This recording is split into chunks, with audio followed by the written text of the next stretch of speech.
한국에서 또 네. 사귄 친구는 없습니까? 우리 같은 이런 네네. 의식을 가진 사람들.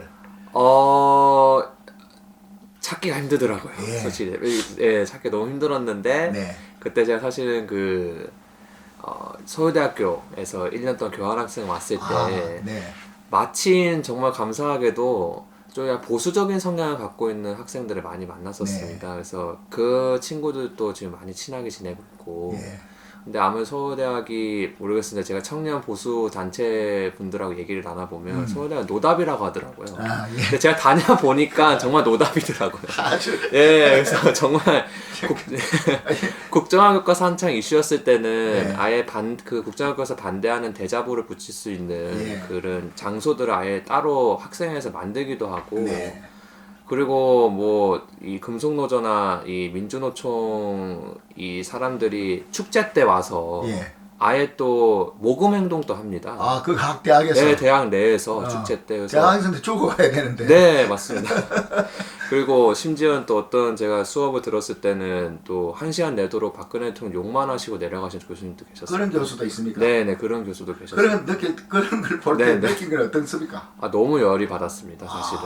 제가 그 관련돼서 항의글 또 제가 사실은 메일도 보내기도 하고. 무슨 과인데 그렇게 그런 언론정보학과. 언론정보학과. 네, 아무래도 그쪽에 저는 사실은 한국의 진보는 이미 무너졌다고 생각합니다. 네. 그리고 종북보다도 더한 일, 그러니까 간첩보다 더한 일을 하고 있는 게 전 종북 세력이기 때문에 저는 사실 간첩이라 얘기를 하거든요. 예. 그래서 아무래도 언론정보학과 내에도 간첩들이 예. 정말 너무 많이 지금 포진돼 예. 있고 또 교수님들이 너무 많으시다 보니까 제가 그 근래에 또 심수미 그 사기꾼 그 기자한테 또 상도 줬잖아요. 예. 그래서 그런 것도 서울대학에서 많이 주관을 하기도 하고. 그래서 그것이 하는데 서울대 네네 그 심의위원 분이 또 위원장분이 또 서울대학 교수님이셨고. 참여를 했구나 거기에. 네네네. 그래서 한참 막 욕도 얻어먹기도 하고. 예. 네 그렇게 제가 사실은 서울대학 다닐 때 많이 열이 받아 했었는데 네. 그 학생도 여전히 또 작용화돼 있는 학생들이 거의 대다수고요. 근데 정말 감사하게도 제가 같이 공부했던 학생들 중에서는 이게 제가 사실은 좀 약간 보수적인 친구들 만나서 제가 충격받았던 게 자기가 이때 동안 공교육 중고등학교 때 이승만 대통령님, 그다음에 박정희 대통령님께서 이렇게 훌륭하신 분인 거에 대해서 한 번도 들어보지를 못했다는 거예요.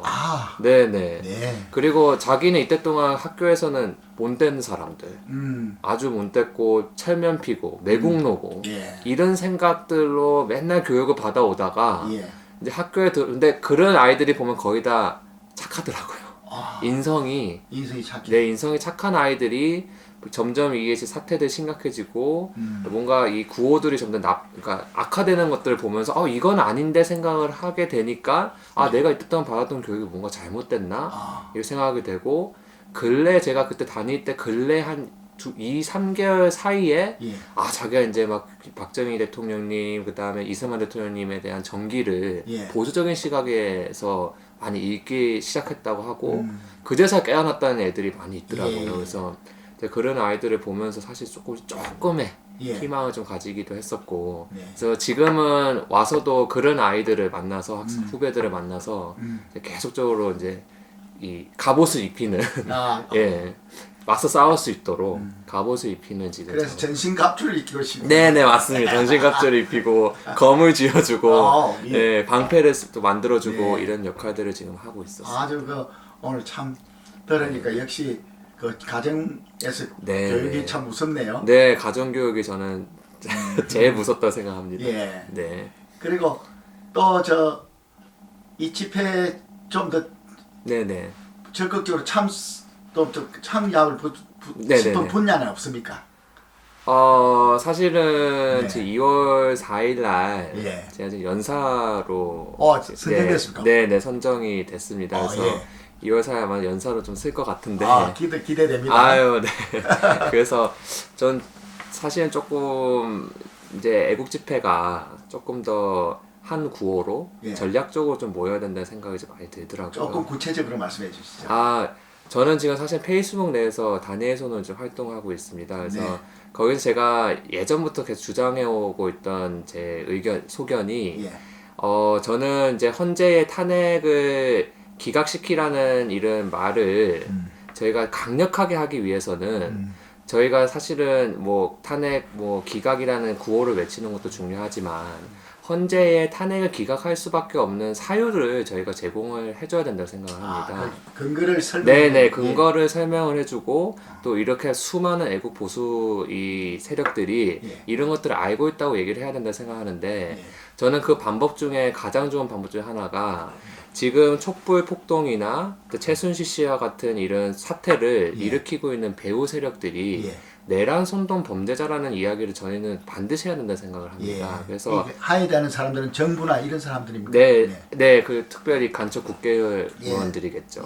특별히 문재인 씨 같은 경우에는 그 주최 측, 자기네 주최 측 200만 명이 모였을 때 뭐 탄핵이 가결이 되면 혁명을 일으켜야 된다.